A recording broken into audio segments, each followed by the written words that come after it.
Okay. Emma, the feeling right now.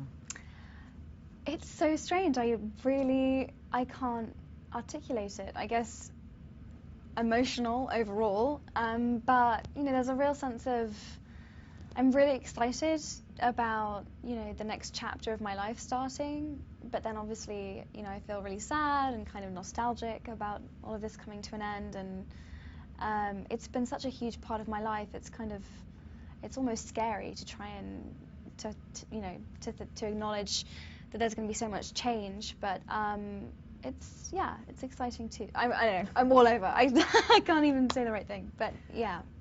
You were such a little girl when this started, and we've watched you grow up, just as we've grown up with you. Do you think that your character helped make you who you are today? I mean, did she play? Yeah, I was thinking about that the other day, trying to figure out how much of me went into her or how much of her went into me. The lines really blur, but I know one thing for sure, that through playing her, it definitely made me. She's so incredible. She's such an incredible person that you can't help but, if you're, you know, if you're in that body for, you know, 8 or 9 hours a day, that I'm positive that it pushed me to stretch myself and push myself more and make myself a better person. I'm positive of that. Well, I did hear though at your audition when you were, what, I guess 10, 9? Yeah.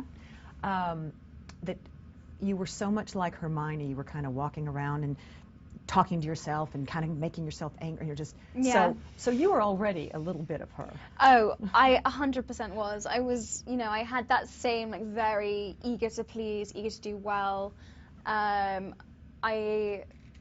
had that same kind of bossiness, that same kind of attitude towards boys, I think, that she had as well. I mean, we had and still do have a lot in common, absolutely. Of course, part 2, the word I'm using is satisfying. Yes, it really, I think that's the perfect word. Like, it's incredibly satisfying to watch as a movie, and I hope for an audience member, but obviously particularly for me, just because I think it just wraps up so beautifully everything. It really feels complete. It just feels really good. It's interesting because you say you don't want to give too much away. This is one of the rare instances where you can read the book, you can know everything that happens, and it doesn't matter. I completely agree with you. It's so funny that you say that. It took me by surprise, and I made the film. I was a part of the process of making it, and it really took me back.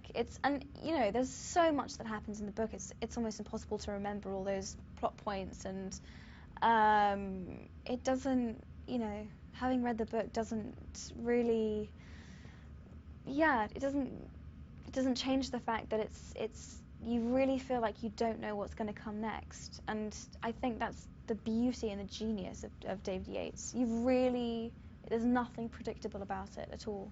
He's so soft-spoken. I know.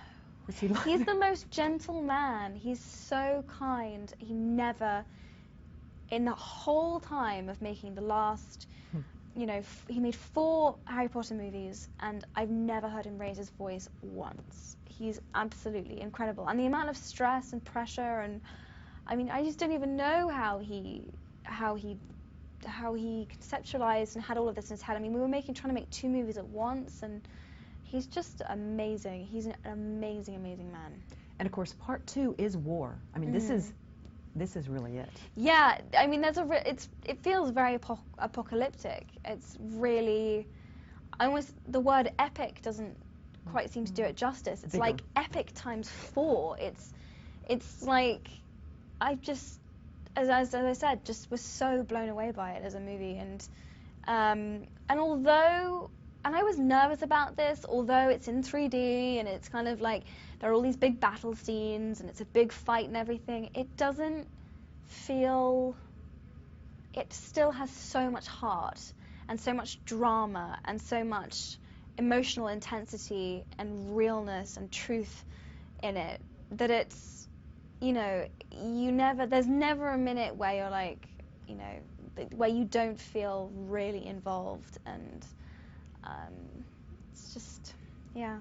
It's because of the characters. If Yes. we did, I mean, this is character driven. Yes, it is. That's completely true. There's no, as you say, all of the battles are completely character driven. There's no excess. There's no just like, oh, wouldn't it be cool to throw in, you know, this kind of fights, you know, this kind of epic wand battle thing here, or let's just put an explosion there. There's nothing that doesn't need to be there, but it's still, the scale of it is so beautiful, and it just will really take people's breath away. As a movie, people that I've been speaking about who've seen it just say that it just was just stunned by it. Just Yeah, just kind of like, wow,